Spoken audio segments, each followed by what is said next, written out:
இன்ட்ரெஸ்டிங்கான வீடியோக்களை பார்க்க நம்ம தமிழ் வீடியோஸ் சேனலை சப்ஸ்கிரைப் பண்ணிக்கோங்க. மறக்காம பக்கத்தில் இருக்கிற பெல் பட்டனை டச் பண்ணி ஆல் அப்படின்ற ஆப்ஷன் வரும், அதை அழுத்திக்கோங்க. அப்போதான் நாம போற புது புது வீடியோக்கள் உங்களுக்கு வந்து கொண்டே இருக்கும். தூத்துக்குடி மாவட்டத்தை சேர்ந்த 12ஆம் வகுப்பு படிக்கக்கூடிய மாணவிக்கு நடந்த சம்பவம், மாணவிக்கு நடந்த கொடுமை யாராலையும் ஏற்றுக்கொள்ள முடியாத ஒன்று. இந்த நிலையில அந்த மாணவிக்கு என்ன நடந்தது அப்படின்றத பற்றியும், மாணவியின் தந்தை சொன்ன திடுக்கிடும் தகவல்களை பற்றியும், இதுவரை இந்த விவகாரத்தில் யார் யாரெல்லாம் சிக்கி இருக்காங்க, யார் யாரிடம் விசாரணை நடத்தப்படுகின்றது அப்படின்றத பற்றியும், மிக மிக முக்கியமாக இந்த விவகாரம் பற்றி இதுவரை பலருக்கும் தெரியாத அதிர்ச்சியான உண்மைகளை தான் இந்த வீடியோவில் தெளிவாக பார்க்க போகிறோம். கடைசி வர பாருங்க, எல்லாமே உங்களுக்கு புரியும். அதுக்கு முன்னாடி இந்த சம்பவத்தில் பாதிக்கப்பட்டு சித்திரவதையை அனுபவித்து காலமான அந்த 12ஆம் வகுப்பு மாணவியின் ஆன்மா சாந்தி அடையணும். இதில் சம்பந்தப்பட்டவனுங்க யாராக இருந்தாலும் அவனுங்களுக்கு கடுமையான தண்டனை கிடைக்கணும் அப்படின்ட்டு நினைக்கிறவங்க இந்த வீடியோவை மறக்காமல் லைக் பண்ணிக்கோங்க. சரி, வாங்க வீடியோக்குள்ளார போகலாம். தூத்துக்குடி மாவட்டம் குளத்தூர் அருகே ஒரு சிறிய கிராமத்தை சேர்ந்தவங்க தான் அந்த 17 வயதான 12ஆம் வகுப்பு படிக்கக்கூடிய பெண். இவங்க அந்த பகுதியில் இருக்கக்கூடிய மேல்நிலை பள்ளியில் படிச்சுட்டு இருக்காங்க. இப்படியாப்பட்ட ஒரு சூழ்நிலையில் அந்த ஊரில் பல வீடுகளில் கழிப்பிடமே இல்லாத ஒரு அவல நிலை தான் இருக்கின்றது.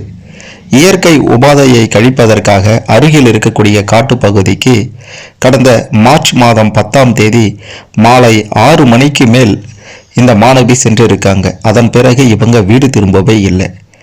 பெற்றோர் உடனடியாக அந்த 10ஆம் தேதி இரவே பார்த்தீங்கன்னா அவங்க ஊருக்கு அருகில் இருக்கக்கூடிய குளத்தூர் காவல் நிலையத்தில் புகார் கொடுக்க போயிருக்காங்க.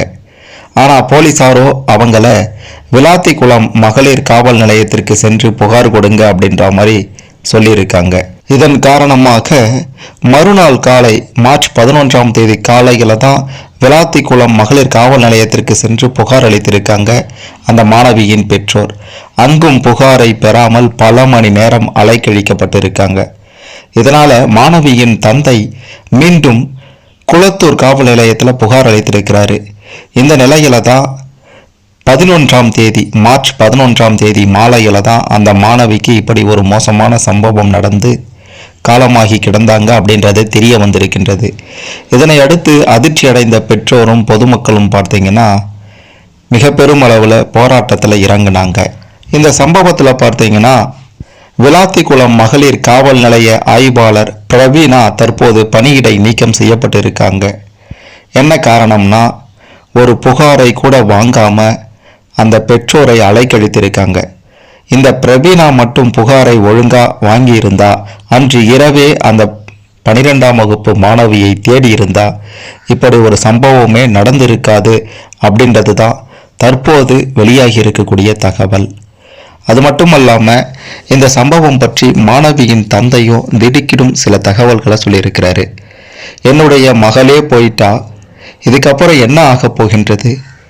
மிக மிக முக்கியமாக இதில் சம்பந்தப்பட்ட என்னுடைய புகாரை வாங்காத அந்த பெண் காவல் ஆய்வாளர் பிரவீனாவை பணி இடைநீக்கம், தற்காலிக இடைநீக்கம் தான் பண்ணியிருக்காங்க. அது போதாது, முழுமையாக பணியிலிருந்து அவங்களை நீக்க வேண்டும் அப்படின்ற மாதிரி கண்கலங்க தெரிவித்திருக்கிறாரு.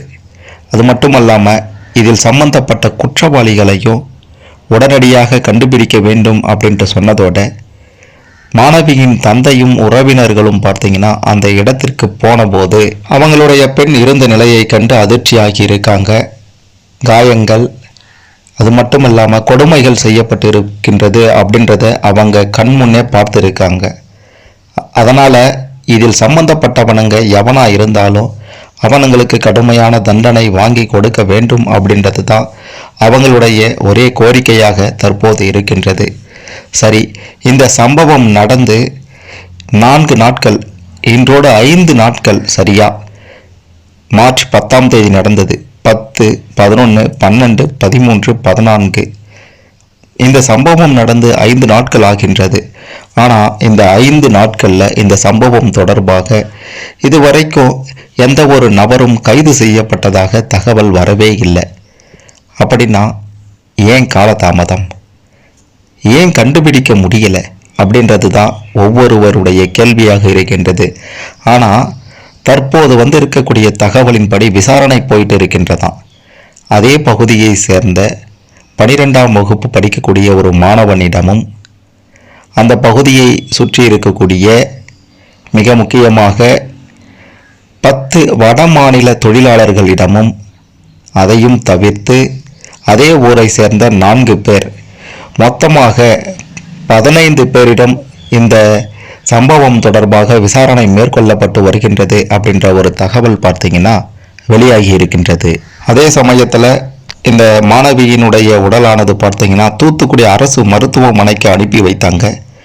அங்கு அனுப்பி வைத்ததில் பிரேத பரிசோதனை அறிக்கையின் முடிவில் பார்த்தீங்கன்னா மாணவியினுடைய கழுத்தெலும்பு உடைந்திருக்கின்றது அப்படின்ற ஒரு முதற்கட்ட தகவல் வெளியாகி பரபரப்பை ஏற்படுத்தியிருக்கின்றது. அப்படின்னா மாணவிக்கு என்ன நடந்தது அப்படின்ற ஒரு கேள்வியும் அனைவருக்குமே எழும். ஆனால் மாணவிக்கு தொல்லைகள் நடந்ததா, மாணவிக்கு வேறு ஏதேனும் சம்பவம் நடந்ததா அப்படின்ற தகவல் எல்லாம் இதுவரைக்கும் தெரிய வரலை. திருநெல்வேலி தடய அறிவியல் மைய ஆய்வுக்கு பின்னர் தான், அதாவது இந்த பிரேத பரிசோதனை அறிக்கையை திருநெல்வேலி தடய அறிவியல் மைய ஆய்வுக்கு அனுப்பி அதன் பிறகு அவங்க சேகரித்து வைத்திருக்கக்கூடிய தகவலின் அடிப்படையில் என்ன நடந்தது அப்படின்றது தெரிய வரும் அப்படின்ற மாதிரியான தகவலும் தற்போது வெளியாகி இருக்கின்றது. மாணவியின் தந்தை சொன்ன மாதிரி அந்த பெண் காவலரினுடைய அலட்சியம்தான் இப்படி ஒரு மோசமான சம்பவத்துக்கு காரணம் அப்படின்ட்டு ஊர் பொதுமக்களுமே அந்த காவல்துறையின் அலட்சியத்தை தான் குறிப்பிட்டு இருக்காங்க. சம்பந்தப்பட்ட அந்த காவல்துறை அதிகாரி மீது உரிய நடவடிக்கை எடுக்கணும் அப்படின்றது தான் அந்த மாணவியின் பெற்றோருடைய கோரிக்கையும் ஊர் மக்களினுடைய கோரிக்கையுமாக இருக்கின்றது. அவங்களுக்கு கொடுத்த அந்த தண்டனை பத்தாது, தற்காலிக பணியிடை நீக்கம் வேண்டாம், உடனடியாக பணி நீக்கமே செய்ய வேண்டும் அப்படின்ட்டு சொல்லிட்டு இருக்காங்க. ஒரு பக்கம் பார்த்தீங்கன்னா அந்த மாணவிக்கு என்ன நடந்தது அப்படின்ட்டு தெரியாமல் யார் இந்த மோசமான சம்பவத்தை செய்தது, ஒரு ஆள் செய்தானா, 2 பேர் செய்தானா, எத்தனை பேர் இந்த சம்பவத்தில் தொடர்புல இருக்கானுங்க அப்படின்ற எந்த ஒரு தகவலுமே பார்த்தீங்கன்னா இது வரைக்கும் வெளியாகாதது தமிழக மக்களிடையே ஒரு மிக பெரும் கேள்விக்குறியை எழுப்பி இருக்கின்றது. ஏன்னா இப்படி ஒரு சம்பவம், மோசமான சம்பவம் நடந்து 5 நாட்கள் ஆகிடுச்சு. பலரிடமும் தற்போது விசாரணையை மேற்கொண்டுட்டு இருக்காங்க. அதை பற்றி எதுவும் சொல்ல வரலை. இருந்தாலும் பல சிசிடிவி காட்சிகள் அதனுடைய அடிப்படையிலுமே பார்த்தீங்கன்னா விசாரணையை மேற்கொண்டுட்டு இருக்காங்க. அதுவும் ஒரு பக்கம் போயிட்டு இருக்கின்றது. ஆனால் இன்னமும் 5 நாட்கள் ஆகியும் இதில் சம்பந்தப்பட்டவனை கண்டுபிடிக்க முடியலை அப்படின்னா என்ன காரணம் அப்படின்ற ஒரு கேள்வியும் மிக பெருமளவில் எழுந்திருக்கின்றது. தூத்துக்குடி மாவட்டம் விளாத்திக்குளம் அருகே இருக்கக்கூடிய கிராமத்தை சேர்ந்த 12ஆம் வகுப்பு மாணவிக்கு நடந்த இப்படி ஒரு சம்பவம், மோசமான சம்பவம் இனி யாருக்கும் நடக்கக்கூடாது. இதில் சம்பந்தப்பட்டவனுங்க யாரா இருந்தாலும் அவனுங்களுக்கு என்ன தண்டனை கொடுக்கணும் அப்படின்றத பற்றி நீங்கள் என்ன நினைக்கிறீங்களோ அதை கமெண்ட்டில் பதிவு செய்யுங்க. மறக்காமல் இந்த வீடியோவை லைக் பண்ணுங்கள், ஷேர் பண்ணுங்கள். 12ஆம் வகுப்பு மாணவியினுடைய இந்த விவகாரத்தில் என்ன நடந்தது, தற்போது விசாரணை எந்த நிலையில் இருக்குது அப்படின்ற மாதிரியான பல விஷயங்களை பலரும் தெரிந்து கொள்ள இந்த பதிவு நிச்சயம் உதவும்.